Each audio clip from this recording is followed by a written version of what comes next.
اللہ الرحمن الرحیم۔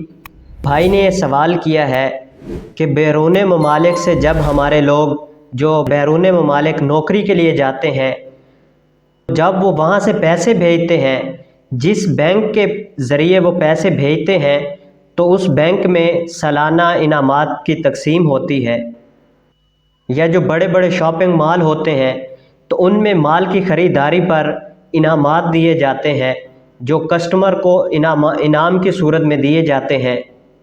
تو یہ جو انعامات دیے جاتے ہیں ان کا لینا کیسا ہے؟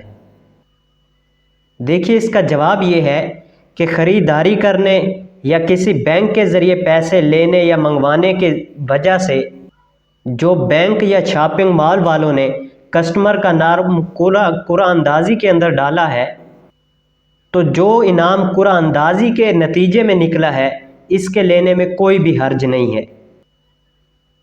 ہاں، ایک شرط ہے کہ اگر وہ انعام دیتے ہیں اس پر اضافی رقم مانگتے ہیں تو اس صورت میں وہ انعام لینا جائز نہیں ہوگا، کیونکہ اس صورت میں اگر آپ کا انعام نکلا تو ٹھیک، وگرنہ اس میں کوئی بھی نقصان نہیں ہوگا۔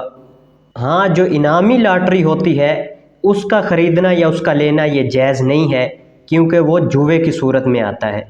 دعا ہے اللہ عز و جل ہمیں ان چیزوں سے بچنے کی اور شریعت کے مطابق عمل کرنے کی توفیق و عظیم عطا فرمائے۔ وآخر دعوایا ان الحمد للہ رب العالمین۔